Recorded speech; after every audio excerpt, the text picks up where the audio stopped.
அருட்பெருஞ்சோதி அருட்பெருஞ்சோதி தனிப்பெருங்கருணை அருட்பெருஞ்சோதி எல்லாம் செயல் கூடும் என்னானை அம்பலத்தே எல்லாம் வல்லான் தனையே ஏத்து அருட்பெருஞ்சோதி அருட்பெருஞ்சோதி தனிப்பெருங்கருணை அருட்பெருஞ்சோதி குருதெய்வ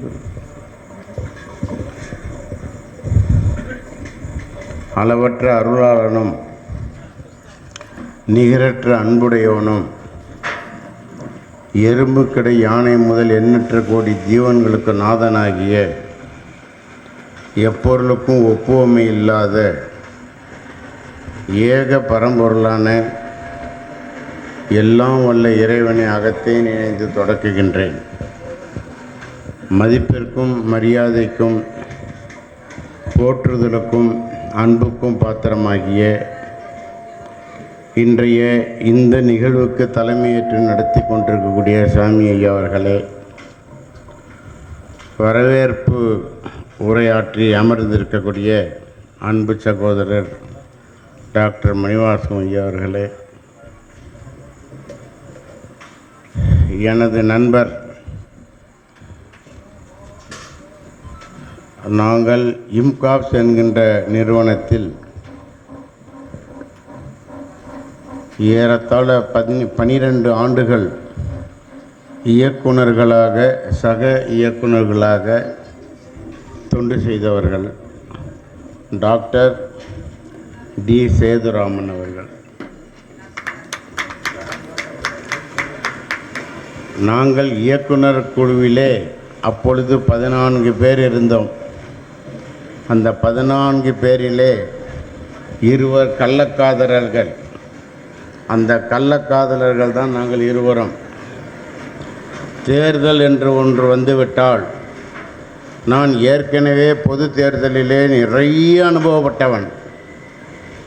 அந்த யுக்தியெல்லாம் பயன்படுத்தி எவனை எப்படி ஏமாற்றணும், யாரை பிடிச்சா யார் மடங்குவாங்க அப்படிங்கிற அடிப்படையில் அதுக்கு தகுந்த வியூகமெல்லாம் வளர்த்து, அதுக்கு இந்த தஞ்சாவூரை மடக்கி போடணுன்னா இதுக்கு சேதுராமன் தான் சரி அப்படின்னு சொல்லி நாங்கள் ராத்திரி 11 மணிக்கு பிறகு பாடம் நடத்துவோம். ஃபோனில்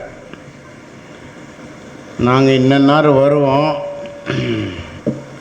அதில் யாரை எதிர்த்து நாங்கள் செயல்பட போகிறோமோ அவரை நான் தான் அழைச்சிட்டு வருவேன்.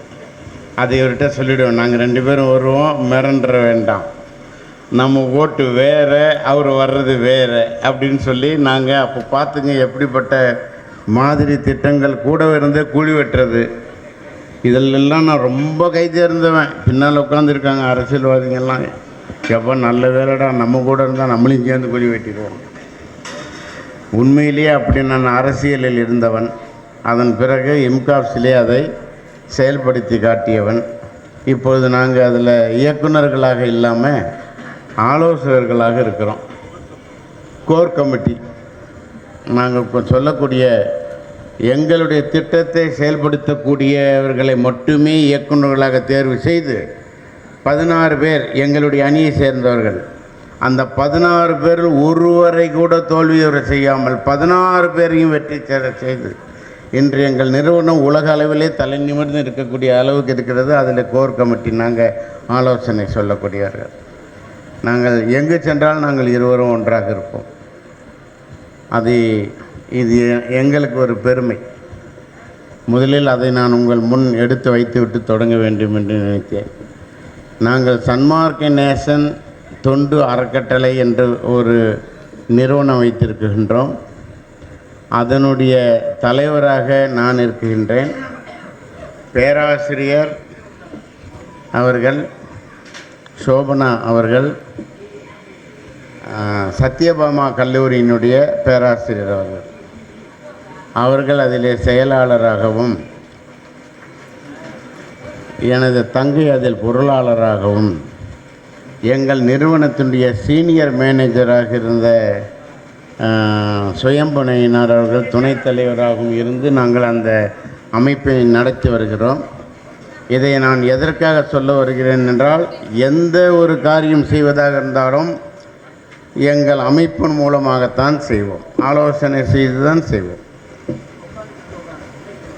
நான் ஒரு மாதம் விட்டு ஒரு மாதம் ஒரு 10லிருந்து 15 நபர்களை அழைத்து கொண்டு நான் காசிக்கு செல்பவன். இப்போ ராமர் வந்துட்டார், இப்போ அயோத்திக்கும் போவேன்.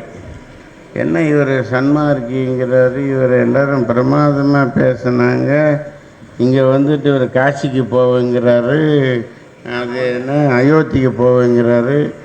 இந்தியாவில் நான் போகாத கோயிலே கிடையாது. மலையிலேருந்து மொடு வரைக்கும் கடலுக்கு உள்ள வரைக்கும் இருக்கக்கூடிய கோயிலெல்லாம் நான் போயிட்டு வந்தவன். அது வேறு, என் கொள்கை வேறு. நான் 1972ஆம் ஆண்டு மார்ச் திங்கள் 20ஆம் நாள் திங்கட்கிழமை பகல் 11:30 மணி வரை நாத்திகனாக இருந்தவன். நாத்திகன் சொன்னால் இந்த பெரியார் மாதிரி டுபாகூர் நாத்திகன்லாம் கிடையாது, உண்மையான நாத்திகன். அப்படி இருந்தவன். பின்னால் எங்கள் நண்பர்கள்லாம் இருக்காங்க, என்ன இப்படி பேசுகிறாரு, ஏன்னா அவங்களுக்கு தெரியல உண்மையாக. அதனால் அப்படியெல்லாம் இருந்துட்டு அரசியல் எல்லாத்தையும் விட்டு நான் கலைஞரோடவே இருந்தவன். இப்போ நமக்கு பிடிக்கல அவரை. எங்கள் பேராசிரியர் கூட சொன்னாங்க, நீங்கள் உங்கள் நண்பரை மேடையில் வச்சுக்கிட்டு ஏதாச்சும் கண்ணா பண்ணான்னு பேசி விடாதீங்க அப்படின்னு சொல்லி என்னை திருத்தி கூட்டிகிட்டு இருந்தாங்க. ஆசிரியர் இல்லையா, அவங்க டியூட்டி அவங்க செஞ்சாங்க. நான் எங்கே பேசணுமோ நான் அங்கே தான் பேசுவேன். அவர் ராஜமூர்த்தி இருந்தாலும் பேசுவேன், கலைஞர் இருந்தாலும் பேசுவேன். தாம்பரம் மீட்டிங்கில் சட்டத்தை காக்கும் பெட்டகங்கள் என்று கூறி சட்டமன்றத்திற்கு வந்தவர்கள் இன்று கட்டபொம்மனை காட்டி கொடுக்கும் எட்டப்பர்களாக மாறி திட்டங்கள் தீட்டுகிறார் என்ற காரணம் இந்த கலைஞர் அவர்கள் தான் என்று கரம் காட்டி சுட்டி காட்டி நான் பேசியவர். அவர் 3 கோடு மேலே தெரிகிற மாதிரி என்னை பார்த்தார். அப்படின்னா என்ன அர்த்தம் தெரியுமா? எங்கள் ஊர் பொதுச் செயலாளர் கன்னியப்பேண்டே கீழே வந்தால் நான் பார்த்துக்குவேன்னு அர்த்தம். இதிலிருந்து நான் தப்பிக்கணும் இல்லையா? எனக்கு தெரியும் என்ன பார்வை பொருள் என்னன்னு எனக்கு தெரியும். அப்போமே இந்த கட்சி பெற்று வேர்வையை தொடச்சிக்கிட்டு, காரணம் காலில் அணியும் காலணியை வாசலுக்கு வெளியில் விடுகிறோம், குப்பையை பெருக்கும் துடப்பத்தை மூலையில் வைக்கிறோம், குத்து விளக்கை பூசை அறையில் வைப்பதாக கேள்வி வருகிறோம். ஆனால் கலைஞர் அவர்கள் சில இடமாற்றி வைத்து விட்டார்கள், அதனால் தீட்டிய மரத்தில் கூறு பாய்கிறார்கள் அவர்கள் அப்படின்னு பேசினேன். கலைஞர் சிரிச்சிட்டார், நான் தப்பிச்சிட்டேன். நாங்கள் அதில் ரொம்ப க்ளோஸாக இருப்போம். எங்கள் தொகுதியில் நான் கேட்குற கேண்டிடேட்டை கொடுத்தா, நான் இந்த தொகுதி அதிமுக தொகுதியாக இருக்கிறது, நான் திமுக தொகுதியை நான் மாற்றி காட்டேன்னு சவால் விட்டேன். ஏன்னா அவர்கிட்டலையும் அவனு சவால் விட ஒத்த கொடுப்பார் ஆளுங்களை வச்சு, அதெல்லாம் பண்ண முடியாது. நான் ஏன் அவ்வளோ துணிவாக பேசினேன்னா, இந்திய யூனியன் முஸ்லீம் லீக்குடைய தாம்பரம் நகர செயலாளர், அந்த தெம்பில் நான் பேசினேன். நாங்கள் வந்துட்டு கூட்டணி கட்சியை சேர்ந்தவங்க, தைரியமாக பேசுவோம். நான் தான் அதனுடைய ஒருங்கிணைப்பாளராக இருந்தேன். அவர் பேசாமல் இருந்தவர் கடைசியில் நான் எழுதி கொடுத்த அந்த கேண்டிடேட்டை தான் அவர் வெளியிட்டார். அவர் தான் பம்மல் நல்ல தம்பி, எல்லாம் கேள்விப்பட்டிருக்கீங்க. அவருக்காக நான் உழைச்சி தாம்பரம் தொகுதியை திமுக தொகுதியை மாற்றி காட்டியவன். நான் ஒவ்வொருத்தரும் 80 ஓட்டு 90 ஓட்டு 60 ஓட்டு 70 ஓட்டு பில் போட்டு கொடுப்பேன். நீ இத்தனை ஓட்டு கொண்டு வா, நீ இத்தனை ஓட்டு கொண்டு வா, எவன் செத்தா எவன் ஊரில் இல்லை எல்லா பட்டியலில் முதல்ல எடுன்னு சொல்லி எல்லோரும் முதல்ல வந்து ஓட்டு போட வச்சுருவோம். அவ்வளோ நல்லவன் நான். அப்போல்லாம் அதெல்லாம் இருந்துட்டு வந்துட்டோம், போங்களேன். இப்போ அதை விட்டுருவோம், மேற்கொண்டு அதிகமாக பேசுவேன். நான் வேறு இந்த அம்மா உட்காந்துட்டு கண்ணை காட்டுவோங்க அப்படிம்பாங்க. அதனால் நம்ம இங்கே வந்த வேலை வந்துட்டு அவங்க என்னென்னமோ வைக்கிறாங்க பாருங்கள், என்னமோ பேச்சோம் அந்த மாதிரிலாம் சொல்ல. அப்படிலாம் ஒன்றும் இல்லை, நான்லாம் அப்படி பேசினவன் தான். எல்லாத்தையும் இருந்து பேசிட்டு, இந்த பேச்செல்லாம் வேலைக்கு ஆகாதுடா, இனிய உளவாக இன்னாத கூறல் கனி இருப்ப காய்க்க வந்தட்டுன்ற அறிவு எனக்கு இப்போ தான் வந்துருக்கு. இவ்வளோ நாளும் வரலை. என் பேச்சு இப்படி இருக்காது, அகோரமாக இருக்கும். அதெல்லாம் சும்மா பெருமைக்கு அந்த நேரத்துக்கு இருக்கும். ஆனால் அது போய் அவங்கள எதனா பாதிச்சிருக்குமானா இருக்காது. அப்போ அவங்களுக்கு வேண்டியதை நம்ம தெளிவாக சொல்ல வேண்டும். சகோதர சகோதரிகளே, என்றைக்கெல்லாம் உலக மனித சமுதாயத்தின் மத்தியிலே சீர்கேடுகள் ஏற்பட்டு மக்கள் வீழ்ச்சி அடைந்து கொண்டிருந்தார்களோ அப்பொழுதெல்லாம் இறைவனால் அனுப்பப்பட்ட அருளாளர்கள் உலகம் முழுக்க தோன்றுவதுண்டு. அப்படி வந்தவர் தான் இயேசு, அப்படி வந்தவர் தான் நபிகள் நாயகம், அப்படி வந்தவங்க தான் நாயன்மார்கள், அப்படி வந்தவங்க தான் ஆழ்வார்கள். இப்படி எல்லாரும் எவ்வளோ பேர் வந்தாலும் நம்ம ஆளுங்க எதுவும் கேட்குற மாதிரி தெரியல. ஆண்டவன் எதுக்கிட்ட 2 காது கொடுத்தான்னு கேட்டால் இந்த காதில் வாங்கி இந்த காதில் விட்டுறணுன்றதுக்காக இதைத்தான் மக்கள் பயன்படுத்துகிறாங்க. ஒரு மனுஷன் பிறந்து உண்மைகளை உணர்ந்து இந்த மக்கள் மேல் கவலைப்பட்டு அவர் எப்படியெல்லாம் வாழ்ந்துருக்கிறாரு. சார் உவே சாமிநாத ஐயரை ஓட அடித்து விரட்டினாங்க மொழிக்காக வேண்டி அவர் பாடுபட்டப்போ. ஆனால் ஓட அடித்து விரட்டப்பட வேண்டியவர், அடித்து வெட்டி கொல்லப்பட வேண்டியவர் யார் தெரியுமா? வள்ளலார் தான் அந்த நேரத்தில். ஏன்னா சாதாரண உலகத்தில் சாதாரண நேரத்தில் அவர் பிறந்தவர் இல்லை. அவர் பிறந்து வாழ்ந்த காலம் சாதாரண காலம் இல்லை. கொடூரமான மக்கள், மனநிலை படைத்த மக்கள் மத்தியிலே பிறந்து வாழ்ந்தவர். அவர் இந்த மக்களை எப்படி சீர் செய்யலாம் என்று அவர் நினைத்துதான் சமரச சுத்த சன்மார்க்க சத்திய சங்கம் என்று ஒன்றை தொடங்கி அதில் எல்லோரையும் மக்களை எல்லாம் அதில் ஆட்படுத்தி அவர் ஒரு பேர் இயக்கத்தை, ஒரு மௌன யாகத்தை நடத்தினார். அதை சிறப்பாக வெளிப்படுத்தியும் காட்டினார். அதற்கான வழிமுறைகளை சிறுக சிறுக நமக்கு காட்டி கொடுத்தார். ஜீவகாருண்யமே மோட்ச வீட்டின் திறவுகோல் என்கின்ற ஒரு அருமையான ஒரு தத்துவத்தை நமக்கு சொல்லித்தந்தார். அந்த ஜீவகாருண்யமே அப்படின்னு நினச்சா எங்கள் நண்பர் இருக்கிறார் நந்தி சரவண வடலூரில். அவர் 24 மணி நேரம் சோறு போட்டுக்கிட்டு இருக்கிறார். ஏன் இந்த மாதிரி பண்ணுறேன்னு கேட்டால் ஐயா சொல்லிட்டார் ஜீவகாருண்யம்னு. அதை தான் நான் பண்ணிடுறேன். ஜீவகாருண்யம்னா சோறு போடுறது மட்டும் இல்லையா, சோறு போடுறதும் ஒன்று.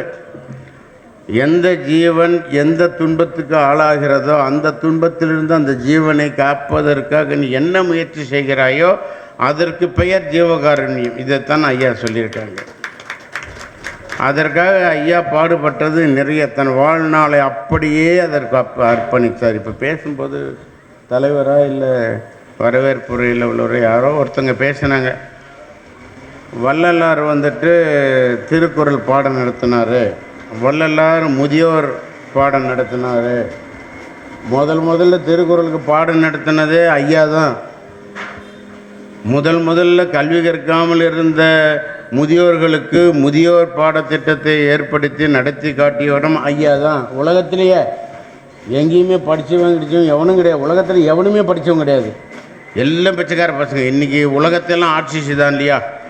என்னுடைய நாடு சூரியன் உதிக்கும் போதும் இருக்கும், என்னுடைய நாடு சூரியன் அஸ்தமனமானாலும் இருக்கும் என்று சொன்ன த கிரேட் பிரிட்டன் என்று பெயர் பெற்ற அந்த ஊர் முதல்ல எப்படி உருவானது தெரியுமா? உலக வரைபட மக்கள் வாழும் பகுதியில் ஒரு மீன் வியாபாரம் செஞ்ச ஒரு மீன் கடை. அந்த மீன் கடை தான் பிரிட்டிஷ் இன்னைக்கு த கிரேட் பிரிட்டன். அவனுக்குள்ளே தான் நம்ம எல்லோரும் இருந்தோம். எல்லாரையும் விட்டுட்டு ஓடிட்டான்னு வச்சுக்கோங்க, அது வேறு விஷயம். அவன் இருந்து இங்கே நிறைய பாடுபட்டான் மக்களுக்காக. அதெல்லாம் ஒன்றும் பாடுபடல, அவன் இருக்கிறதான் சுரண்டிட்டு தான் போனான். ட்ரெயின் விட்டான், கப்பல் விட்டான்னு சொல்லி எதுக்கு இங்கே இருக்கிற சரக்குங்களை கடத்தின்னு போகிறதுக்கு. இந்த உண்மையெல்லாம் மக்களுக்கு தெரியாது. சரி போயிட்டு அது ஒரு வரலாறு. நான் வந்துட்டு வரலாற்றில் வந்துட்டு சிறப்பு வரலாறு படித்து எம்ஏ பட்டம் பெற்றவன். மறுபடியும் லிட்ரேச்சரில் எம்ஏ பட்டம் பெற்றவன். 2 எம்ஏ பட்டம் பெற்றவன் நான். அதனால் நான் பேசுகிறதெல்லாம் வரலாறுனுடைய வாசனை வந்து அடிச்சுக்கிட்டே இருக்கும். உலக வரலாறெல்லாம் அதுக்குள்ளே இருக்கும். எனக்கு இந்திய சப்ஜெக்டில் அவங்க கொடுத்தது எனக்கு பிடிக்காம, இது என்ன அரைச்சமாகவே அரைக்கிறீங்கன்னு சொல்லிவிட்டு அவுட்லைன் ஹிஸ்ட்ரி ஆஃப் இந்தியா அப்படின்னு சொல்லி நான் படித்தேன். அதில் உள்ள செய்திகளெல்லாம் எடுத்து எழுதியிருக்கிறேன். அதுவும் எனக்கு திருப்தி இல்லாமல் இந்த குளோபல் ஹிஸ்ட்ரி அப்படின்றத எடுத்து படித்து அதில் உள்ள வரலாறுலாம், அப்போது உலகத்தில் உள்ள பல வரலாறுகளை நான் நன்கு தெரிந்தவன். அது பெருமைக்காக சொல்லலை, படிக்கணும் படித்தேன் அவ்வளோதான். அது வந்து இன்றைக்கி நிறைய எனக்கு உதவியாக இருக்கிறது. சகோதர சகோதரிகளே, மனித சமுதாயத்தில் ஐயா சொல்கிறார், ஒரு இடத்துல சொல்கிறாருங்க, நான் இப்படி வரமாட்டேன், நெத்தியில் நிறைய விபூதி இருக்கும், என்னத்தை விபூதி அடித்தாலும் அந்த வேர்வை வந்து கலைச்சிடுது, அசிங்கமாக இருக்கும் மோகன்னு சொல்லி விட்டு வந்துட்டேன். அது எனக்கு பெரிய பேருதவி செய்யக்கூடிய ஒரு பொருள் விபூதி. நான் உயிரோடு இருக்கக்கூடியவன் அல்ல, எனக்கு தலைவலி வந்தால் நான் செத்து போயிடுவேன். அப்படி ஒரு விபத்துக்குள்ளானவன் நான். இன்னும் என் மண்டையில் அந்த இது இருக்குது, சரியாக கேட்கலையோ? என் தலைக்குள்ளே அந்த பிளட் கிளாட், இரத்தத்தினுடைய இது அது உறைஞ்சி இன்னும் இருக்குது. எப்போல்லாம் தீராத தலைவலி வருதோ அன்றைக்கி நீ ஊருக்கு சொல்லி விடலான்னு சொல்லி எங்கள் டாக்டர், எனக்கு நண்பர், அவர் சொல்லியிருந்தார். அது பிரகாரம் தலைவலி வரும்போதெல்லாம் பயங்கரமான தலைவலி வரும். என் நண்பர் மலேசியாவில் அவர் என்ன பண்ணுவார், என் தலையில் ஒரு இடிக்கிற மாதிரி தலையில் போட்டு பேசுவார். அவர் வந்துட்டு இப்போ எங்கள் அக்காவுடைய மருமகன் வந்து உட்காந்துருக்காரு, அவருடைய சகலப்பாடிக்கு அப்பா அவர் எனக்கு நண்பர். அதில் இன்னொன்று நான் இந்த இடத்துல சொல்லணும், ரொம்ப சிறப்பாக சொல்லணும். நாங்கள் சன்மார்க்கத்துக்கு மாறி வந்தது உணவுனால் மாறினா அதெல்லாம் பெரிய விஷயம் இல்லை. கார்டியாலஜிஸ்ட்டு பார்த்துட்டு நாளையிலேருந்து முட்டை தின்னாதடா முண்டோம் அப்படின்னு நம்ம நின்று ஆகணும். ஏன் தெரியுமா? உயிர் போயிடும். அதுக்காக வேண்டி அவர் சொல்கிறது கேட்டு நடப்போம். அதனால் வெஜிடேரியனாக இருக்கிறேன்னு சொல்லி நீங்கள் பெருமையாக நினச்சிக்காதீங்க, அது முக்கியம் இல்லை. வள்ளலார் எப்படி ஜாதி மத பேதம் இல்லாமல் தான் நீங்கள் வாழணும்னு சொன்னாரோ அப்படி நாங்கள் வாழ்ந்து காட்டியிருக்கிறோம். உங்களுக்கு ஒரு சாட்சி, எங்கள் அக்கா மகளுக்கு அவளை எனக்கு ரொம்ப பிடிக்கும். அத்தனை பிள்ளைங்களையும் எனக்கு ரொம்ப பிடிச்சவ. அவளை கல்யாணம் பண்ணி கொடுக்கறதுக்கு அவள் வெஜிடேரியனாக இருக்கிறது எங்களுக்கு பெரிய பிரச்சனை. என்னை காரி தூப்புனாங்க எல்லாரும். என்ன பெரிய மனுஷனாக இவன் எல்லாத்துக்கும் பஞ்சாயத்து பண்ணுறான், அவன் வீட்டில் 2 பொண்ணுங்களை வச்சுருக்கிறான், கல்யாணம் பண்ணி கொடுக்குறது பவுஸ் இல்லை, இப்படிலாம் என்னை பேசுனாங்க. நான் அலைஞ்சேன், நான் என்ன செய்வேன்? அவள் வெஜிடேரியன், அவளுக்கு மாப்பிள்ளை வெஜிடேரியன் வேணும். எந்த தூணா புள்ளியாவது உங்களுக்கு வெஜிடேரியனாக வருவானா? வரமாட்டான். அவன் தான் இன்றைக்கி நாட்டை குட்டிச்சவர் ஆக்கிக்கிட்டு இருக்கிறான், மக்களை நல்லா குட்டிச்சவர் ஆக்குறான். அதை புரியாமல் நம்ம உடம்புல கொஞ்சோண்டு சொரணை இல்லாத மக்கள் நம்மளாம் உட்காந்துருக்குறோம். போனால் போது விடுங்க. அந்த நேரத்தை நான் அலைஞ்சி திரிஞ்சு எடுத்த மாப்பிள்ளை ஒருத்தர் மலேசியாவிலேருந்து என் நண்பருடைய மனைவி, நீங்கள் இவ்வளோ க்ளோஸாக இருக்கிறீங்க, நீங்கள் வந்துட்டு உங்கள் வீட்டில் 2 பொண்ணு இருக்குது, அதில் ஒரு பொண்ணு எங்கள் பிள்ளைக்கு கொடுக்குறதானே அப்படின்னாங்க. நியாயம் தானே அப்படின்னு நான் நினச்சிக்கிட்டேம்மா. நான் பெற்ற பிள்ளைங்க இல்லை, அது ஊரா விட்ட பிள்ளைங்க, என்னுடைய வளர்ப்பில் வளர்கிறாங்க. அதுக்காக நான் அதிகார துஷ்பிரயோகம் பண்ண முடியாது. நான் ஊரில் போய் எல்லாரையும் வச்சு நான் பேசி நான் முடிவு எடுத்து அப்போ சொல்கிறேன். அப்போ இந்த அறநிலையத்துறையில் இப்போ கவிதான்னு ஒருத்தங்க இருக்கிறாங்க, அவங்க வந்துட்டு அடிஷ்னல் கமிஷனர். அவங்க எங்கள் வீட்டு பொண்ணு. அவங்களுடைய கணவரை அழைச்சிக்கிட்டு வந்து வீட்டில் மாடி மேலே வச்சு இந்த விஷயத்தை லேசாக விட்டு பேச விட்டு எங்கள் பிள்ளைங்க கண்டுபிடிச்சிட்டாங்க. அண்ணே சும்மா நீங்கள் ஊரை சுற்றாதீங்க, மாமா உங்கள்கிட்ட என்னமோ சொல்லியிருக்கிறாங்க, அதுக்காக நீங்கள் பீடிக்கை போடுறீங்க, நேரத்தை வீணாக்காதீங்க, வந்த விஷயத்தை நேராக சொல்லுங்கள். எங்கள் வீட்டு பிள்ளைங்கள்ல எப்படி இருக்கும்? அப்படி தான் இருக்கும். உடனே அவர் பேச தொடங்கிட்டாருமா, மாமா வந்துட்டு உங்கள் 2 பேரில் யாராவது ஒருத்தருக்கு மகாலிங்கம் பையனுக்கு கல்யாணம் பண்ணி வைக்கணும்னு விரும்புகிறாரு அப்படின்னப்போ பிள்ளைங்க சொல்லிச்சு, எங்கள் மாமா பார்த்துட்டு கூணு குருடன் செவிடு எதுவாக இருந்தாலும் பரவாயில்ல, இதுதான் மாப்பிள்ளைன்னு கொண்டு வந்து நிறுத்தினா நாங்கள் கட்டிக்க தயார் அப்படின்னு எங்கள் பிள்ளைங்க சொன்னாங்க. அது ஒரு பெரிய மகிழ்ச்சியான செய்தி. அது பிரகாரம் அந்த பொண்ணுக்கு கல்யாணம் பண்ணி வச்சோம். அந்த கல்யாணத்தை வந்துட்டு அருட்செல்வர் மகாலிங்கம் அவர்கள் இருந்து நடத்தி வச்சாங்க. அதற்கு அடுத்த பொண்ணுன்னா இப்போ அடுத்து பண்ண போகிறது தான் மூத்த பொண்ணு. முதல்ல நாங்கள் இளைய பொண்ணுக்கு பண்ணிட்டோம், அப்புறம் மூத்த பொண்ணுக்கு கல்யாணம் பண்ணுறோம். அப்போது அப்படியே யோசனை பண்ணிக்கிட்டு இருக்கும்போது தான் காரைக்காலில் உள்ள சன்மார்க்க சங்கமும் சென்னை KK நகர் சன்மார்க்க சங்கமும் இணைந்து பேசி முடித்து நாங்கள் முறையாக அதை வந்துட்டு இங்கே உட்காந்து எல்லாருடைய கண்டிஷன்ஸ்லாம் பேசி முடித்தோம். அந்த மாப்பிள்ளை தான் பாலா, அதை உட்காந்துருக்கார். அவர் பேர் பாலகிருஷ்ணன் இல்லையா, பாலச்சந்திரன் அவர் பேர். நாங்கள் பாலான்னு கூப்பிட்டு பழகிட்டோம். நான் அவருக்கு 2 குழந்தைங்க இருக்குது, 2 பையனுங்க. அவங்க காரைக்காலில் தான் வாழ்கிறாங்க. அதுக்கப்புறம் எங்களுக்குள்ள குடும்பத்தில் 1008 பிரச்சனை எப்போதும் போல். நாங்களாம் பிரிஞ்சிட்டோம். பிரிஞ்சாலும் எனக்கு யார் ரொம்ப ரகசிய தொடர்புன்னா பாலாவுடைய அம்மாவுக்கு எனக்கு தான் ரொம்ப தொடர்பு, எல்லாம் பேசிக்குவோம். அவங்க விபத்தில் காலமாயிட்டாங்க.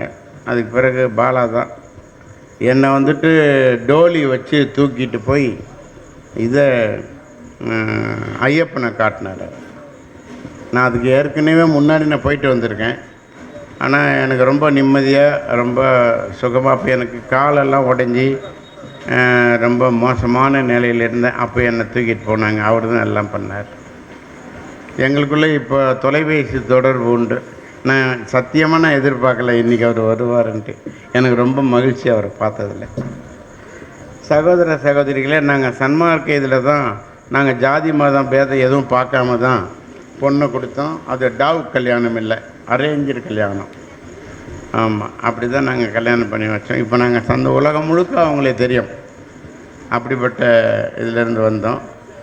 கல்யாணத்தை நாங்கள் அப்படி தான் நடத்தணும். அதனால் என்ன, அவங்க வாழாமலாம் இருக்காங்களா? அப்போ ஐயா பேச்சு கேட்டால் தப்பு இல்லையே. நம்ம வாழ முடியுமே. முடியாததா ஐயா கண்டிப்பாக சொல்ல மாட்டார், முடிஞ்சது தான் சொன்னார். இப்போ அவங்க நல்ல விதமாக வாழ்கிறாங்க, நல்லா இருக்காங்க. உலகமெல்லாம் கேட்குறாங்க, யார் எப்போ நான் யாரோட பேசினாலும் அவங்க அவங்கள விசாரிக்கிறாங்க. அந்தளவுக்கு ஒரு உலக மக்கள் மத்தியில் பரிச்சயமானவங்க. ஐயா இந்த மாதிரி வாழ்நாளில் வந்துட்டு நம்மளால் முடியாததை அவர் சொல்லவே இல்லையா. நம்மளால் முடிஞ்சதை மட்டும்தான் அவர் சொல்கிறாரு. ஐயாவுடைய நடு தூண் கொள்கை என்ன தெரியுமா? புலால் மறுத்தல். எவ்வளோ பேர் திருவள்ளூர்லேருந்து திருமந்திரத்திலிருந்து எல்லாரும் சொல்லியிருக்காங்க.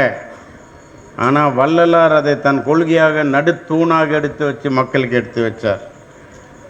உயிர் கொலையும் புலை பொசிப்பும் உடையவர்கள் எல்லாம் உறவினத்தார் அல்ல, அவர் பிற இனத்தார். அவர்க்கு பயிர் புறுவோர் பசி தவிர்த்தல் மாற்றிலுமே புரியே பரிந்து மற்றே பண்புரையே நண்புதவேல் இங்கே.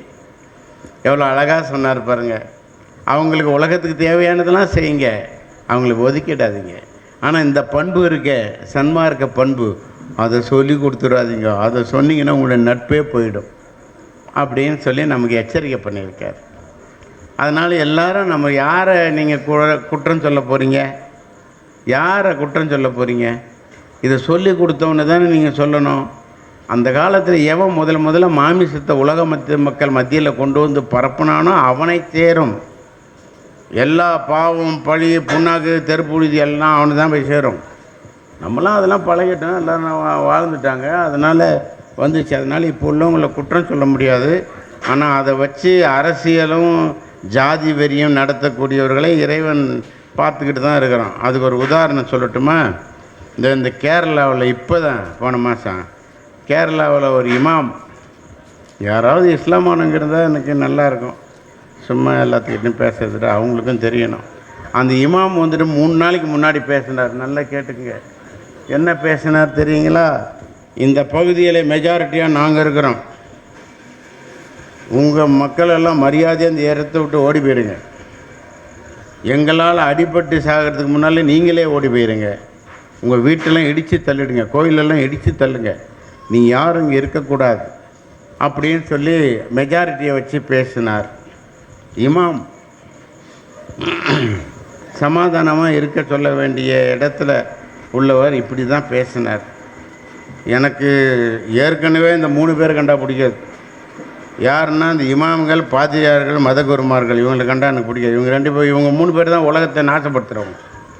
அவங்க பேச்சை கேட்டுட்டு தான் நம்மெல்லாம் சீரழிஞ்சு போகிறோம். அதனால் அவங்கள கண்டா பிடிக்காது. அவர் அன்றைக்கி பேசினார், 2 நாளைக்கு முன்னாடி பேசினார்யா. 3ஆவது நாள் ஊரே காணையா. அவன் பார்த்தான், டே இனிமேல் நம்ம சும்மா இருந்தால் சரிப்பட்டு வராது, இதுகளை அள்ளிக்கிட்டு போக வேண்டியதான் சொல்லிட்டு மேலே இருந்தும் கவுத்தான், கீழே இருந்தும் இழுத்துக்கினான்.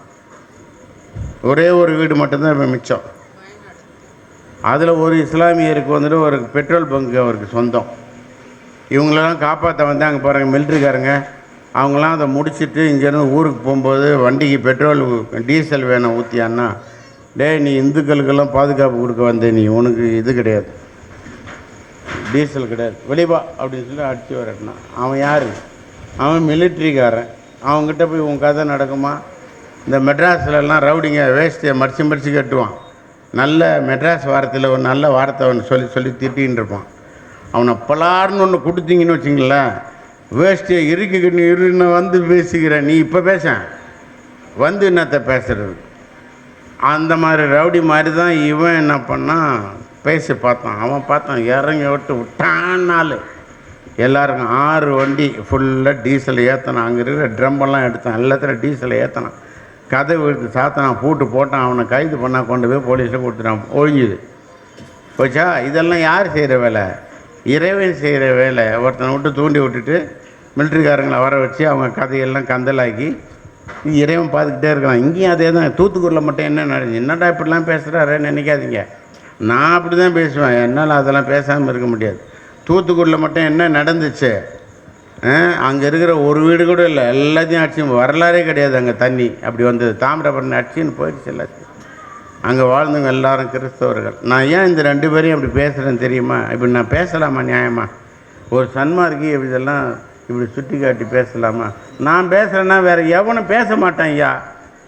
அதனால தான் ஏன் நான் பேசுகிறேன். என்ன நடந்தாலும் பரவாயில்லன்ட்டு நான் பேசுகிறேன். ஏன் தெரியுங்களா? இப்போ இருக்கக்கூடிய இதெல்லாம் என்ன தெரியுமா? வெடித்து உலருது. என்ன தெரியுமா?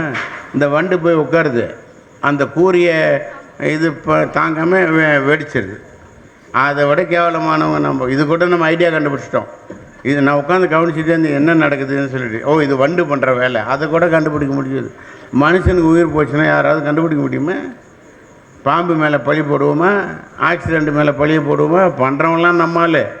அவன் லேஸ் போட்டவன் இல்லை, பயங்கரமான ஆசாமி. அவன் பிள்ளையும் கிள்ளி விடுவான், தொட்டிலும் ஆட்டி விடுவான். நம்ம அதெல்லாம் தெரியாது.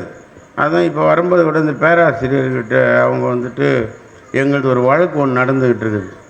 அதை எங்கள் வக்கீல் சொன்னாங்க, இந்த முறையாவது கேஸ் நல்ல விதமாக ஆர்கியூமெண்ட் நடக்கிற மாதிரி நீ வேண்டிக்கிங்க. நான் என்னத்தை வேண்டிக்கிறது? நீ வேண்டிங்கன்னா உன் ஃபைலை அவன் தொடர்ந்து பார்க்க போகிறானா? உன்னை தான் படைக்கும் போதே ஏற்கனவே அக்ரிமெண்ட்லாம் போட்டு கையெழுத்து வாங்கி தான் அனுப்பிட்டானே. நீ இப்படி தான் வாழணும், நீ இப்படி தான் இருக்கணும், இப்படி தான் வந்து சேரணும் அப்படி சொல்லி தானே அனுப்பியிருக்கிறான். நம்ம அதை நம்புகிறோமா?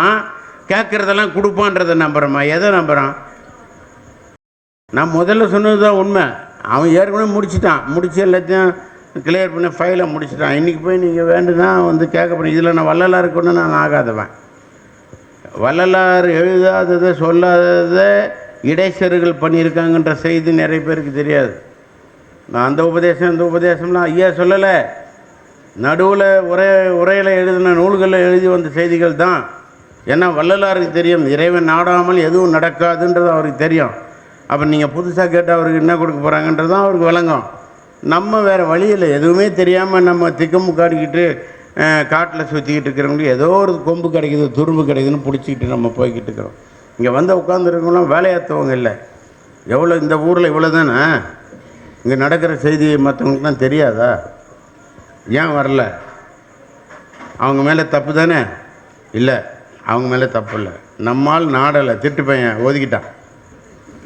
வேண்டிங்களை மட்டும் வந்து வர வச்சு செய்திகளை தெரிய வைக்க வச்சுட்டான். இது அவன் பண்ணுற வேலை. அதுக்கு நம்ம என்ன பண்ணுறது?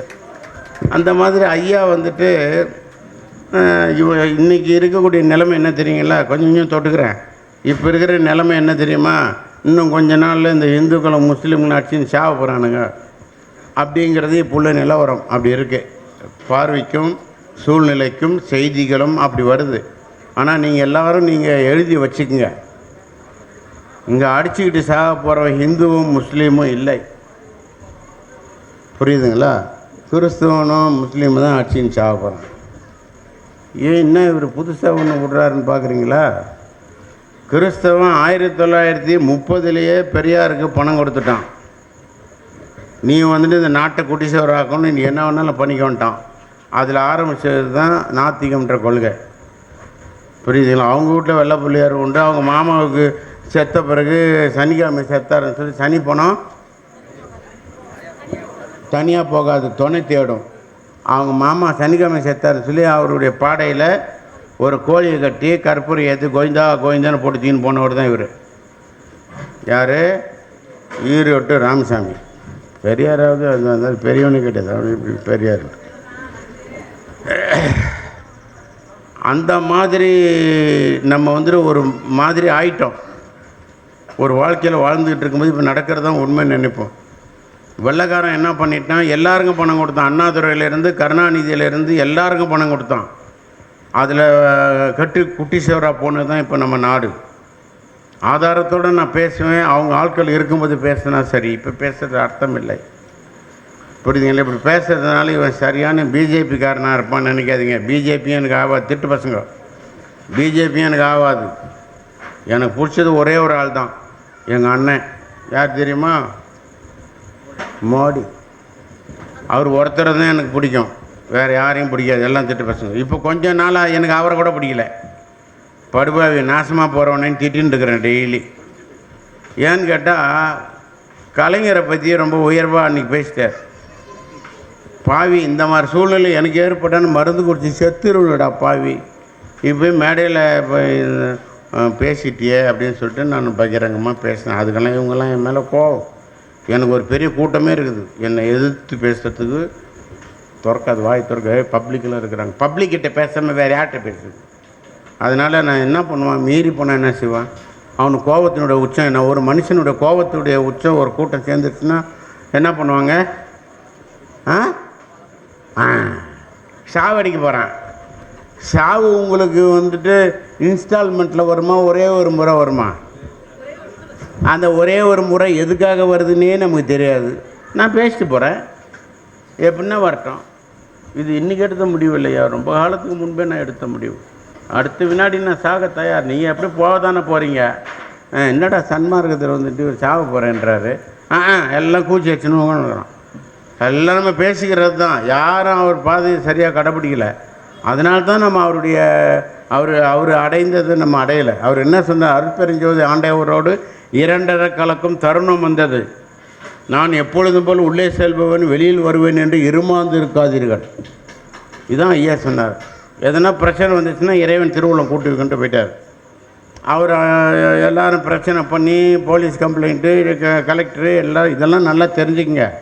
என்னடா இவர் புதுசு புதுசாக நம்ம சொல்கிறாருன்னு சொல்லிட்டு எல்லோரும் கலெக்டர்லாம் வந்துட்டு பூட்டை உடைச்சி உள்ளே போய் பார்த்தா யாரும் இல்லை. 2000 கிலோ வெயிட் உள்ள மனுஷனாக இருந்தால் கூட அவனை எரிச்சிங்கன்னா அந்த இடத்துல ஒரு பொடி சாம்பிள் இருக்கும். அது கூட இல்லை, எதுவுமே இல்லை. ஆனால் செவுத்தில் மட்டும் வெள்ளை அடித்த செவரு, அதில் தீ ஜுவாலைப்பட்ட அடையாளம் இருக்குது. அது ஒன்று தானே ஒழிய வேறு எதுவுமே இல்லை. அது ஓலை வீடு எரிஞ்சு இருந்தால் இவரே மூக்கை பிடிச்சிக்கிட்டு ஐயோ ஐயோன்னு கத்தாமல் இருக்கிறதுக்கு எவ்வளோ நேரம் பிடிச்சிட்டு இருப்பார்? எப்படி நெருப்பு கொழுந்து விட்டு எறியும், கூரை எரிஞ்சிருக்கும். அப்படின்னு நடக்கலை. அவர் கூரையை பிச்சுக்கிட்டு வெளியே போயிருக்கலாம், அதுவும் நடக்கலை. ஆக அவர் இதெல்லாம் ஒரு பெரிய சர்ச்சைக்குரிய சமாச்சாரம். மரணமில்லா பெருவாழ்வில் எடுத்து நான் எங்கேயுமே மரணமில்லா பெருவாழ்வு பேசுகிறதில்ல, மற்ற எல்லாம் பேசுவேன். ஏன்னா எனக்கு சத்தியமாக தெரியாது, உறுதியாக பேசுகிறதுக்கு என்னால் முடியாது. மற்றதெல்லாம் உறுதியாக பேசுவேன், நிற்பேன் அப்படி. ஏன்னா அந்தளவுக்கு அதில் தெளிவு. இதில் தெளிவு இல்லை. சாகும்போது தான் அன்றைக்கி என்னை வந்துட்டு கொண்டு போய் எஸ்ஆர்எம்மில் அட்மிட் பண்ணாங்க. எஸ்ஆர்எம்மில் அட்மிட் பண்ணும்போது அவர் பேர் என்னங்க, நம்ம வள்ளியா, டைரக்டர் ஆஃப் இது டைரக்டர் ஜெனரல் என்னமோ வள்ளி அவர் பேர். இல்லை, நம்ம விபி சாருடைய ஸ்டூடெண்ட். டெல்லியிலேருந்து வருது எனக்கு ஆர்டர், அவர் ஆஸ்பத்திரிக்குள்ளே சேர்க்காதீங்க, வெளியிலே கார்லேயே உட்கார வைங்க. ஏன் தெரியுங்களா? எனக்கு கொரோனாவும் வந்துருச்சு, டெங்கும் வந்துருச்சு. அப்போ டெங்கு வந்தால் 1 மணி நேரத்துக்கு ரோட்டு பிளட் டெஸ்ட் பண்ணி பார்த்துக்கிட்டே இருக்கணும். என்னை வெளியே அனுப்பி பண்ணுறதுக்கு சட்டத்தில் இடம் இல்லை. வெளியில் உள்ள லேப் டெக்னீஷியனை உள்ளே கொண்டு வரதுக்கும் சட்டத்தில் இடம் இல்லை. அம்போன்னு வெளியே போட்டாங்க என்ன. அங்கேருந்து கனகவல்லி அங்கேருந்து ஃபோன் பண்ணி, டாக்டர் எங்கேயுமே போயிடாதீங்க டாக்டர், அங்கேயே உட்காந்துருங்க சொல்லிவிட்டு அவர் எனக்கு காஃபி அதெல்லாம் ஏற்பாடெல்லாம் பண்ணி கொடுத்துட்டு என்னை கொண்டு போய் எஸ்ஆர்எம்மில் கொண்டு போய் அட்மிட் பண்ணாங்க. எஸ்ஆர்எம்மில் அட்மிட் பண்ணப்போ அவங்க கடைசி என்ன முடிவு எடுத்தாங்க தெரியுமா? இவன் 5th ஸ்டேஜுக்கு வந்துட்டான். இன்டர்நேஷ்னல் லெவலில் WHO ரெக்கார்ட் ஆகிருக்கூட ஒரே ஒரு ஆள் 5th ஸ்டேஜ் வந்தவன் நான் தான். இன்றைக்கி உங்கள் முன்னாடி பேசிக்கிட்டு இருக்கிறேன். அப்போது திருமூலர் திருமந்திரத்தில் சொல்கிறாரு, இது எல்லாமே வள்ளலார் தொட்டு தான், அதனால நான் அதையும் தொட்டு பேசுகிறேன். அவர் சொல்கிறாரு, கூற்றுவன் வருவதை அறிந்தால், அவன் வாசலில் வர்றது தெரிஞ்சுதுன்னா அவனை அப்படியே விரட்டுறதுக்குள்ள வழியை சொல்கிறேன்டான்னு சொல்கிறார் ஐயா. யார்? திருமந்திரத்தில் சொல்கிறார். நான் இந்த டாக்டரெல்லாம் கூப்பிட்டேன், அவர் கேரளத்து டாக்டர், நானும் மலையாளம் பேசுவேன். நான் அவரை கூப்பிட்டு இந்த மாதிரி 20 நிமிஷத்தில் நான் செத்துருவேன்னு சொல்லி என் மோதிரம் வாட்சி எல்லாத்தையும் பிடுங்கிக்கிட்டாங்க, எழுதி கையெழுத்துலாம் வாங்கிக்கிட்டாங்க. அதில் கையெழுத்து போடுறதுக்கு எங்கள் விபி சார் வரமாட்டேன்ட்டார். அவர் அங்கேருந்து ஓன்னு அழுகுறார். விபி சார்னா எங்களுடைய வைஸ் பிரசிடெண்ட். அவர் காலேஜில் வைஸ் பிரசிடெண்ட்டாக இருந்தவர், எங்கள் இம்காஸில் வைஸ் பிரசிடெண்ட். அவருடைய மாணவங்க தான் இவங்கெல்லாம். அவர் அழுகுறார். சார் என்ன சார் இந்த மாதிரி போர்க்களத்தில் போய் ஒப்பாரி வைக்கிறீங்களே நியாயமா? போகிற காலம் வந்தால் போக வேண்டியதானே சார்? இவங்க கூட இருந்து நீங்கள் எத்தனை நாளைக்கு நான் மாறடிக்க சொல்கிறீங்க? நீங்கள் தயவுசெய்து அழாதீங்க சார் அப்படின்றேன். அவரால் பேசவே முடியல. அவர் கையெழுத்து போட வரமாட்டேன்ட்டார். அப்புறம் அப்படியே இது பண்ணி எல்லாம் போட்டு வாங்கிட்டாங்க. நான் அந்த டாக்டர்கிட்ட கேட்டேன், இந்த பாரு நான் இதே கட்டில் நான் அப்படியே உட்காந்துருக்கிறேன், 6 மணி நேரம் எனக்கு டைம் கொடு. 6 மணி நேரம் எனக்கு டைம் கொடுத்து ஒருவேளை இதுக்கு நடுவில் உங்கள் திட்டப்படி நான் விழுந்துட்டேன்னு வைங்க, உயிர் போயிடுச்சுன்னா உடம்பு நிற்காது, விழுந்துடும். அப்படி விழுந்துட்டேன்னு வச்சுங்க, அப்போடு நீங்கள் என்னை தொடக்கூடாது. அந்த 6 மணி நேரத்துக்கு பிறகு தான் என் உடலை தொடணும் அப்படின்ட்டு அவங்கக்கிட்ட நான் பேசினேன். என் ஸ்டூடெண்ட் டாக்டர் காயத்ரி, அவள் கேட்பா இதெல்லாம். அவள் வந்துட்டு இல்லை ஐயா சொல்கிறத கொஞ்சம் கேட்கணும் அப்படின்னு சொல்லிட்டு அவள் எடுத்து சொல்லி என்னை அதில் உட்கார வச்சாங்க கட்டில். ஐயா 11 மணிக்கு உட்காந்தேயா, 5 மணிக்கு எந்திரிச்சேன். எல்லோரும் ஓடி வந்தாங்க. ஆளுக்காள் ஒரு மிஷின் தூக்கிட்டு வந்து இந்த பிள்ளைங்கள்லாம் இங்கே வரல பிடிக்கிறா, ஒருத்தி இசிஜி பார்க்கணுங்கிறா, ஒருத்தி பிளட் சுகர் பார்க்கணுங்கிறா, எல்லாம் பாருங்கன்ட்டேன். எல்லாம் பார்த்தாங்க. என்ன நடந்தது தெரியுங்களா? அந்த ஸ்வைப் டெஸ்ட்லாம் எடுத்து பார்த்தாங்க. செமி பாசிட்டிவ் அப்படின்னு வந்தது. உயிருக்கு ஆபத்து இல்லைன்னு ஆயிடுச்சு. இந்த மாதிரி வெடிக்கலை, இருந்துருச்சு. உடனே மறுநாள் செக் பண்ணாக்கா முதல் நாள் பார்க்கும்போது செமி பாசிட்டிவ், 2வது நாள் பார்க்கும்போது நெகட்டிவ். ஃபீவர் இல்லை, சுகர் இறங்கிருச்சு, பிபி இறங்கிருச்சு, எல்லாம் இறங்கிருச்சு. சூப்பர்னண்ட் வந்தார், தூக்குந்தால் இந்த இடத்த விட்டு வீட்டுக்கு அனுப்பிவிடு, வசதியான வீட்டுக்காரன், அவன் வீட்டில் இருந்துக்குவோம், விரட்டிட்டாங்க. நல்லானா போதும், ஏன்னா அந்த ஆஸ்பத்திரியில் நான் செத்துடக்கூடாதான். அதுக்காக எல்லோரும் பேஷண்ட்டெல்லாம் வந்து இருந்து பிரார்த்தனை பண்ணுவாங்க. ஒருத்தன் முருகானுவான், ஆளுக்காள் கோவிந்தா டே சாப்பிட்றதுக்குள்ளே ஏடா கோவிந்தா போடுறேன். நான் எல்லாருக்கும் என் மேலே அவ்வளோ ஒரு பிரியம். இந்த பாருங்கள், இப்போ நான் உங்களோட பேசிக்கிட்டு இருக்கிறேன். இதுக்கிடையில் உலகில் பல நாடுகளுக்கு போயிட்டு வந்துட்டேன். எங்கேயும் போகாதேன்னாரு டாக்டர். பல நாடுகளுக்கு போயிட்டு வந்துட்டேன். இப்போ தான் மலேசியாவிலேருந்து வந்தேன். இப்போ மறுபடியும் 8ஆம் தேதி துபாய்க்கு போகிறேன். துபாய்க்கு போயிட்டு வந்துட்ட பிறகு நாங்கள் ஒரு முருகர் கோவில் கட்டிக்கிட்டு இருக்கிறோம் இந்தோனேஷியாவில். இவன் பேசுகிறதெல்லாம் அக்கிரமமாக இருக்குது நினைங்க. சன்மார்க்கம் பேசிவிட்டு பிரமாதமாக பேசுவாருன்னு இந்த வாத்தியார் வேறு சொல்லிட்டாரு. இவர் பேசுகிறதா முருகன்றாரு, விநாயகர்ன்றாரு, பெரும்பால்ன்றாரு, இப்படியே பேசுகிறார். எஸ், பிரம்மாண்டமான கோயில், 6 முக கடவுள் நாங்கள் அங்கே கட்டிக்கிட்டு இருக்கிறோம். உலகத்திலே பெரிய கோயில். அதனோட ஆலோசகராக இருக்கிறேன் நான். இப்போ பிப்ரவரி மாதம் 2ஆம் தேதி எங்களுக்கு கும்பாபிஷேகம் கோவிலுக்கு நடத்துகிறோம். இவரெலாம் வருவார் எங்கள் கூட, நாங்கள்லாம் ஒன்றா தான் போவோம். கும்பாபிஷேகம் பிப்ரவரி 2ஆம் தேதி. அது 10ஆவதுக்கு பெருங்கலத்தூரில் ஒரு சிவன் கோயில் கட்டிக்கிட்டு இருக்கிறோம். அது பிப்ரவரி 10ஆம் தேதி கும்பாபிஷேகம். பார்த்துங்க எங்களுடைய. நான் என்னன்னு சொல்கிறேன், உன் கொள்கை நீ கேடுங்கட்டு ஒழி. ஆமாம், எங்கள் ஊரில் இருக்கிறவனுக்கு கோயில் வேணுங்கய்யா. அவன் விநாயகரை விரும்புகிறான், முருகனை விரும்புகிறான், சிவனை விரும்புகிறான், பெருமாள், இந்த மலை பெருமாளை விரும்புகிறாங்க. இப்படியெல்லாம் என் நண்பர்கள்லாம் இருக்காங்க. அப்போ நான் வந்துட்டு அவங்களுக்கு எதிர்ப்பாக வாழ முடியுமா? அதனால் அவங்களுக்கு தேவையானதெல்லாம் என்னால் முடிஞ்ச உதவியே செய்கிறேன். அவங்களுக்கு ஒரு நாளைக்கு விளங்கும். அப்படி இருந்தாலும் அவங்க நம்ம கூட இருந்து ஒத்துழைக்கிறாங்க இல்லையா? சன்மார்க்கத்துக்காக வேண்டி இவங்க அங்கேருந்து நாளைக்கு காலையில் அவங்க கண்டிப்பாக நீ காலேஜில் இருந்தாங்கன்னா லீவ் போடாதுன்னு கண்டிஷன் போட்டிருக்காங்க அவங்க டீன். ஆனால் அதை மீறிங்க வந்து பார்த்தா ஒரு வண்டி கூட எங்களுக்கு கிடைக்கல. வேறு வழியே இல்லைன்னு சொல்லிட்டு அவங்க இப்போ இருக்கிறாங்க. அவங்களுக்கு ஒரு ரூம் போட்டு தரணும் தங்கிறதுக்கு. இப்படி சூழ்நிலை பார்த்திங்களா? இப்படி அவங்கெல்லாம் நம்மளை நாடி வரும் பொழுது, அப்போ நான் வள்ளலில் இருப்பேன். எவ்வளோ பேர் வள்ளலார்? உங்கள் வீட்டில் பொண்ணு கேட்டால் மட்டும் உங்கள் ஜாதியில் பொண்ணு கேட்போம் கொடுப்பீங்களா? அப்போ எங்கே போனார் வள்ளலார்? பொண்ணு கேட்டால் மட்டும் அவங்க ஜாதியில் தான் கொடுப்பாங்க எடுப்பாங்க. அப்போ வள்ளலார் எங்கே போனார்னே தெரியாது. நான் அதெல்லாம் இல்லையே, நான் எல்லாத்தையும் விட்டுட்டு ஐயா சொன்னது தான் சொல்லி வந்துட்டேனேன், வாழ்ந்துட்டு இருக்கிறோமே. ஆனால் உலகத்தோடு நம்ம வாழ்ந்து தான் ஆகணும். நான் வந்துட்டு மரத்தடியில் போய் உக்காந்துக்கிட்டு மூச்சு அடைக்கி நான் சாகிறதுக்கு தயாராக இல்லை. ஆமாம், அதெல்லாம் பண்ண மாட்டேன். நான் இருந்து என்ன பண்ண முடியுமோ அவ்வளோ செய்வேன். அதான் செஞ்சுக்கிட்டு இருக்கிறோம். ஐயா நிறைய இடத்துல சொல்கிறாரு, இன்று வருமோ நாளைக்கே வருமோ அன்றி மற்று என்று வருமோ அறியேன் என் கோவே, துன்றுமலை வெம்ம ஆயை அற்று வெளிக்குள் வெளி கடந்து சும்மா இருக்கும் சுகம்னர். எப்பேற்பட்ட வார்த்தை பார்த்தீங்களா? இன்று வருமோ நாளைக்கே வரும். அது என்னத்துக்கு எடுத்துன்னுக்குறாங்க தெரியுங்களா? சாவறதுக்குன்னு எடுத்துக்கிட்டு இருக்காங்க நம்ம மக்கள் பாதி பேர். சாவறதுக்காக சொன்னாராம் அவர். அதை சொல்லலை, தெளிவாக கேட்கணும். இன்று வருமோ நாளைக்கே வருமோ அன்றி மற்ற என்று வருமோ அறியேன் என்கோவே துன்றுமல வெம்மாயையற்று வெளிக்குள் வெளிகடந்து சும்மா இருக்கும். வெளிக்குள் வெளியே போக சொல்லலை, வெளிக்குள் வெளிகடந்து சும்மா, அதுதான் கடவுள் அப்படின்னா. அதுக்கு உள்ள ஆதாரங்களை வச்சான். அதைத்தான் அறிவியல் பூர்வமாக மூலாதாரம், சுவாதிட்டானம், மணிப்பூர்வம், அநாகதம், விசுத்தி, ஆக்ஞேன்னு சொல்லி 6 வச்சான். அதுக்கு பீடமாக இருக்கக்கூடிய நமச்சிவாயாங்கிற 5 எழுத்தை வச்சான். இது நமச்சிவாயை பற்றிலாம் நான் நிறைய விளக்கம் கொடுத்துருக்கேன். அப்பேற்பட்ட சொல்லு நம்ம வந்துட்டு அது என்னன்னே தெரியாமல் நம்ம வந்துட்டு அதை சமயம் அது இதுன்னு சொல்லிட்டு பேசிக்கிட்டு இருக்கோம். அது பெரிய சமாச்சாரம். உடற்கூறு நா அப்படிங்கன்னா நார் சதுரம், ப்ராஸ்டேட் கிளாண்ட். மா என்பது பிறை வடிவம், கிட்னி. சி என்பது கவிழ்ந்த முக்கோணம், இதயம். வா என்பது நீள்வட்ட வடிவம், தைராய்டு. யா என்பது பிட்யூட்ரி. இதெல்லாம் ஒழுங்காக இருந்துச்சுன்னா நீ பிறந்த பிறவியின் பயனை அடைவாய். நமச்சிவாய வாழ்க, நாதன் தாழ் வாழ்க, இமைப்பொழுதும் என் நெஞ்சில் நீங்காதான் தாழ் வாழ்க.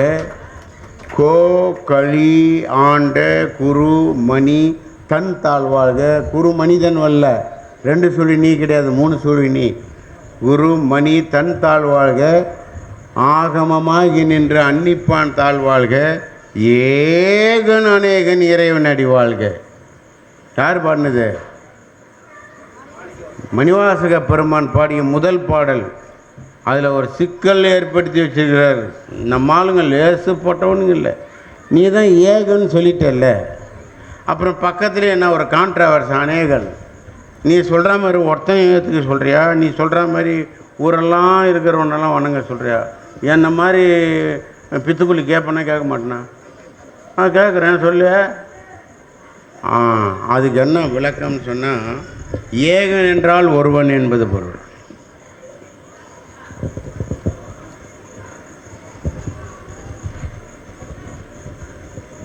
இது என்னதுங்க? என் விரலில் போட்டிருந்தேன் மோதிரம். இது ஒரு மோதிரம். இது உருவத்தில் இதுக்கு பேர் என்னங்க? மோதிரம். இதனுடைய மூலப்பொருள் என்னங்க? வெள்ளி. மூலப்பொருள் வெள்ளி. ஆனால் நம்ம வெள்ளின்னு சொன்னோமா? சொல்லலை, மோதிரம்னு சொன்னோம். கண்ணுக்கு உருவமாக மோதிரம் தான் தெரியுது, அதனால் மோதிரம்னு சொன்னோம்.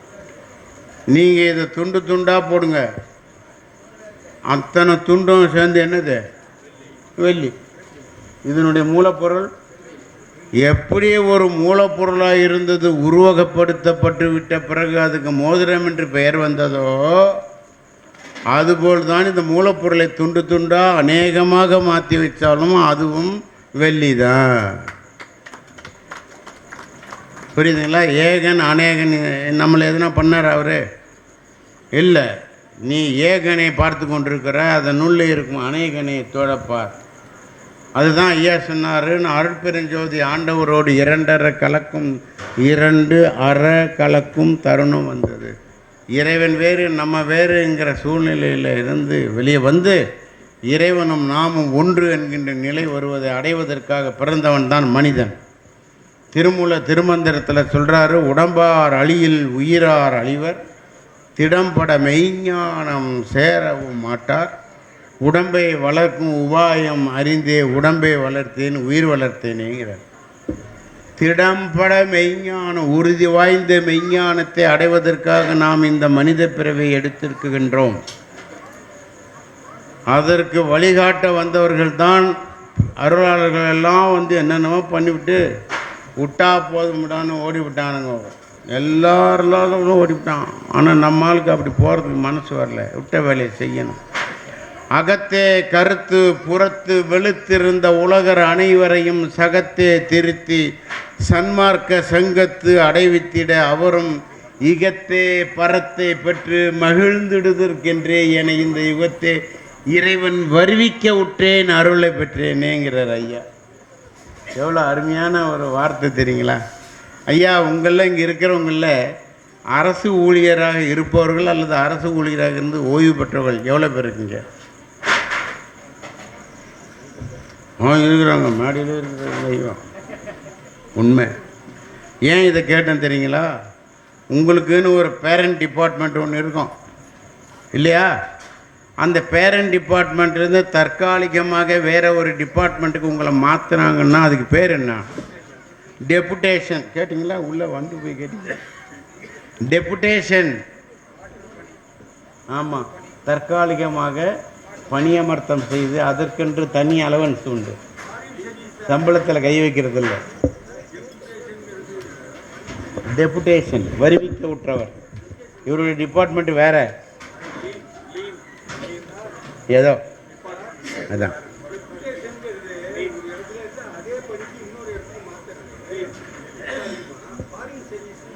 அதான் அந்த மாதிரி இவருக்கு ஒரு டியூட்டி இருந்தது.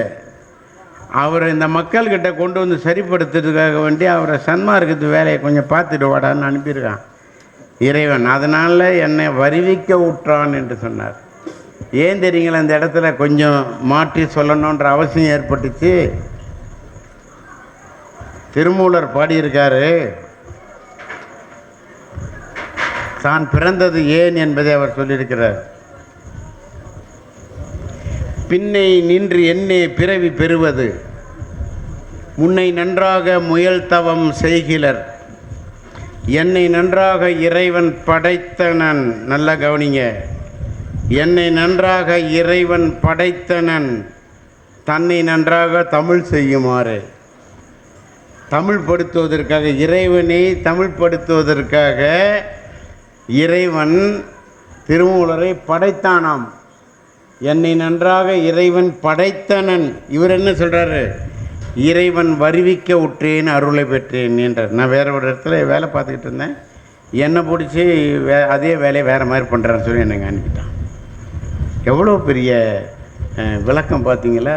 தமிழில் தான் இவர் எல்லாம் நுணுக்கம் பார்த்து சொல்லுவார். பார்த்தா ஆங்கிலத்தில் உள்ளதை கூட தமிழ் படுத்தி எவ்வளோ அழகாக நமக்கு ஐயா சொல்லியிருக்காரு பார்த்தீங்களா? அந்த மாதிரி வந்த ஐயா தான். அதனால் வேறு வழியே கிடையாது. அவர் தான் பணியை செஞ்சுட்டு சரி, அவர் தான் பணியை செஞ்சு வந்தார். அவர் என்ன சொல்கிறாரு? அகத்தே கருத்து புறத்து வெளுத்திருந்த உலகர் அனைவரையும். அப்படி ஆகியிருந்தால் இன்றைக்கியே உக்ரைனும் ரஷ்யாவும் ஆச்சுன்னு சாகுறான் இல்லை? ஆனால் உங்களுக்கு தெரியுமா, உக்ரைன்லேயும் இருக்குது சன்மார்க்க சங்கம். உலகம் முழுக்க சன்மார்க்க சங்கம் இருக்குது. நானும் ஏறத்தாழ ஒரு 72 நாடுகளுக்கு போயிட்டு நான் வரேன். அவ்வளோ தூரம் சன்மார்க்கத்தினுடைய இது அப்படி செயல்பட்டுக்கிட்டு தான் இருக்குது. இங்கே இருக்கிறவங்க விவரம் இல்லாமல் எப்படியோ பக்தி மார்க்கத்தில் செயல்படுறாங்க. அவங்க அப்படி இல்லை, அவங்க அவுட்டு, அவ்வளோதான். அதே கதின்னு பிடிச்சிட்டாங்க, அப்படி வாழ்கிறாங்க. ஃப்ரான்ஸில் உள்ள சன்மார்க்க சங்கமெல்லாம், ஜெர்மனியில் உள்ள சன்மார்க்க சங்கம், லண்டனில் உள்ள சன்மார்க்க சங்கம் எவ்வளோ உறுதியாக செயல்படுறாங்க தெரியுங்களா? அப்படி செயல்படுறாங்க உலகமெல்லாம். அப்போ ஐயா பண்ணினது யார் மூலமோ தூண்டி விட்டார். நான் வந்துட்டு காக்காயில் இருந்து வெள்ளை எலி, கருப்பு எலி, இந்த மாதிரி நல்லா நிமிர்ந்து உட்காந்து கேட்குறாங்க. வெள்ளை எலி, கருப்பு எலி, பூனை எல்லாம் சாப்பிட்டவன். ரொம்ப யோக்கியனா இன்னும் கொஞ்சம் நேரத்தில் பேச போனேன். அதை அப்படியெல்லாம் சாப்பிட்டவன் தான் இன்றைக்கி உங்கள் முன்னாடி வந்து நிற்கிறேன். ஒரே நொடியில் என்ன விட்டேங்க, ஒரே நொடியில் விட்டேன். துண்ணன கொடியோர் பிட உயிர் கொல்ல தொடங்கிய போதெல்லாம் பயந்தேன், கண்ணினால் ஐயகோ பிற உயிர் பதைக்க கண்ட காலத்திலும் பதைத்தேன், மண்ணினில் வளையும் தூண்டிலும் கன்னி வகைகளும் கண்ட போதெல்லாம் எண்ணி என்னுளம் நடுங்கிய நடுக்கம் எந்தை நின் திருவுளம் அறியும். ஐயா பாடுறாருங்க. யாரை பாடினார் தெரியுங்களா? உலகத்தில் பிறந்தவங்களெல்லாம் பாடலை, நேரடியாக அவர் என்ன தான் பாடினார். ஏன் தெரியுமா? மண்ணினில் வளையும் வலதோண்டு வாழக்கூடிய நண்டு உடும்பு இவங்களெல்லாம் நான் விட்டு வைக்க மாட்டேன். மோப்பம் பிடிக்கிறதுல மோசமான நாய் நான். அப்படி உறிஞ்சு கொண்டு வந்துடுவேன். நல்ல தொடப்பு குச்சி எடுத்து அப்படி உள்ளே அப்படியே சுருட்டி விட்டேன்னு நண்டு கடிச்சிக்கும். மெல்லமாக இழுத்தா வெளியே வந்துடும் ஒரே அமுக்கு. எப்படி நண்டு பிடிக்கிற வித்தை இதெல்லாம். இந்த மாதிரி நான் நிறைய பண்ணுவேன். நல்ல பாம்பு கூட அப்படி தான் பிடிப்போம் நாங்கள். அது உள்ளே அதை மூச்சு விடும். இது பட்டுச்சுன்னா மூச்சு விடும். அண்ணன் உள்ளே இருக்கார் தோண்டு சுற்றி அப்படி சுற்றி கொண்டு வந்துடும். அப்படியே தோலை உரிச்சு விற்றுருவோம். செம்ம காசு. இப்போ இல்லை, முன்னாடி. அந்த மாதிரி ஒரே ஒரு பாடல் என்னை மாற்றுச்சு. கன்னி வகைகள் வலை பின்றது. வீச்சு வலை, கன்னி வலை, சின்ன வலை, பெரிய வலை, இப்படி எல்லா வகையான வலைகளையும் போட்டு தூண்டி போட்டு மீன் பிடிக்கிறவர். கெண்டைக்கு, கழுத்திக்கு, குறவைக்கு, விராலுக்கு, விலாங்குக்கு, கடல் மீன்களுக்குன்னு சொல்லி 6 வகையான தூண்டிகளை போட்டு நான் மீன் பிடித்து பழகியவன். கடலுக்குள்ளெல்லாம் போயிட்டு அதிபயங்கரமான இடத்துலலாம் போயிட்டு பாறை மீனெல்லாம் பிடிச்சிட்டு வருவோம். அப்படியெல்லாம் இருந்தவன் தான். எல்லாத்தையும் சேர்த்து இந்த ஒரு பாட்டு என்னை அடித்து நொறுக்கி தூளாக்கி ஒரே நொடியில் என்னை மாற்றி எங்கள் அப்பா கிட்ட போய் கேட்குறேன், எப்பா இந்த மாதிரி இந்த ஆள் பாடுறான்பா, எப்படி இந்த ஆள் பாடுறாருப்பா, இல்லை எப்பா இந்த ஆள் இப்படி பாடுறான்பா, நம்மளை கொடியை வேங்குறான்பா, அவன் வேங்குறேன். அப்பா சொல்கிறாங்க, என்னல அந்த பாட்டை படியிலேன்றாங்க. நான் இந்த பாட்டை படிக்கிறேன். இல்லை அவர் சரியாக தாமல சொல்லியிருக்காரு, அவர் சரியாக தாமல சொல்லியிருக்காரு, மரியாதையாக சொல்கிறாங்க. நான் மறுபடியும் அவன் சொன்னேன்னு வச்சுங்க, அப்பா காலில் கட்டை போட்டிருப்பாங்க. தேக்கு மரத்து கட்டை, அதில் தான் நடப்பாங்க. கட்டை உறிஞ்சிடும், சாவடிச்சிடுவாங்க. மரியாதை குறைவாக யாரை பேசினாலும் சரி எங்கள் தகப்பனார் என்னை கொண்டுடுவாங்க. அதனால் நான் வந்துட்டு மரியாதையாக அவர் சரியாக தான் சொன்னாருங்கிறீங்க. நேற்று ராத்திரி வரைக்கும் ராஜி கடையிலேருந்து வஞ்சிர மீன் வாங்கி சாப்பிட்ருக்குமாப்பா, இப்போவும் வயிற்றில் இருக்குமே, அன்றைக்கி திங்கக்கிழமை. இதை பற்றி நீங்கள் சொன்னது இல்லையாப்பா? நான் இல்லை, நம்ம வழி வழியாக வந்துட்டோம்டா. எப்பா வழி வழியாக வந்தவனைத்தான் அவர் சொல்கிறாரு. அதுக்கு அப்பா பதில் சொல்ல வழி இல்லை. ஏன்னா நீயா கேள்வி கேட்குறா? கேள்வி கேட்குறதுக்கு உனக்கு தகுதி இல்லை. இங்கே கேள்வியெல்லாம் கேட்டு தெரிஞ்சுக்கிட்டு நீ என்னத்தை கலட்ட போகிற? அந்த குழுவன் வீட்டில் போய் திங்க போகிற, அவ்வளோதானே. குழுவனா பாம்பு பிடிக்கிறவன். அவங்க வீட்டில் எதை சமைச்சு வச்சாலும் நான் சாப்பிடுவேன். அவங்க மகன் என் ஃப்ரெண்டு, அதனால் நான் எல்லாத்தையும் சாப்பிடுவேன். எது வேணாலும். அவங்க நிறைய விதவிதமான பாம்பெல்லாம் போட்டு தோல் உரித்து போட்டு சமையல் பண்ணி கொடுப்பாங்க. நான் எல்லாத்தையும் முடிச்சிடுவேன். நானும் மணியும் சேர்ந்தோம்னா முடிச்சிடுவோம். நீ அந்த மாதிரி குழுவன் வீட்டில் போய் திங்கிறவன் தானே இல்லை, நீயா கேள்வி கேட்குற? கேள்வி கேட்குறதுக்கு ஒரு தகுதி வேணும்டா அப்படின்னாங்க. ஏன் தெரியுமா? பூனை இஸ்லாத்தில் அது ஹராம், எலி இஸ்லாத்தில் ஹராம். இப்படி எதெல்லாம் ஹராம்னு சொல்லுதோ அது எனக்கு ஹராம் கிடையாது. செத்தா அது பணம். அப்புறம் என்ன ஹராம் ஆகுது, ஹலால் ஆகுது? எவனோ வெளிநாட்டுக்காரன் சொல்லி கொடுத்தெல்லாம் இங்கே வந்து அளக்காதீங்க அப்படின்றவேன். அதுக்கு 4 அடி அடிப்பாங்க, வாங்கிட்டு போயிடுவேன். அந்த மாதிரி ஹராமானதெல்லாம் திங்கக்கூடிய ஹைவான் நீ. ஹைவான விலங்கு. நீ வந்து கேள்வி கேட்க தகுதி இல்லாதவன். என்ன சொன்னதை என்னால் தாங்கிக்க முடியலையா? என்னை தகுதி இல்லாதவன் சொல்லலாமா? 1 லிட்டர் எண்ணெய் காய்ச்சறதுக்கு இலை கேட்டால் 10 லிட்டர் எண்ணெய் காய்ச்சறதுக்கு இலை கொண்டு வந்து கொடுக்குறவன் நான். என்னை பார்த்துட்டு தகுதி இல்லாதவன் சொல்கிறது என்னால் தாங்குவேன். செங்கல்பட்டு மாவட்டத்தில் இப்போ தான் காஞ்சிபுரம் கிழக்கு மேற்கெல்லாம் மாற்றினாங்க. அன்றைக்கி செங்கல்பட்டு மாவட்டத்தில் அத்லெட்டிக் ஸ்போர்ட்ஸ் நடந்துச்சுன்னு சொன்னால் 5 வருஷம் தொடர்ந்து கப்பு வாங்கினவன் நான். சண்டாளன் வந்துட்டானே, எனக்கு பேர் சண்டாளன். பாவி ஒரு வயலை வாங்க விட மாட்டான் அப்படின்னு சொல்லுவாங்க எங்கள் ஊரில் உள்ள பெரிய மனுஷங்கள்லாம். அந்த மாதிரி சண்டாளன் பேர் பெற்றவன் நான். என்னை போய் நீங்கள் தகுதி இல்லாதவன் சொன்ன ஒரு வகுப்பில் கூட நான் 2nd ரேங்க் கூட வாங்கினதில்லை. நான் அந்த மாதிரி படித்தவன். என்னை பார்த்து நீங்கள் தகுதி இல்லாதவன் சொன்னால் எப்படியா தாங்க முடியும்? நான் யோசித்தேன், எதனால் இவங்க இப்போ ஏற்பட்ட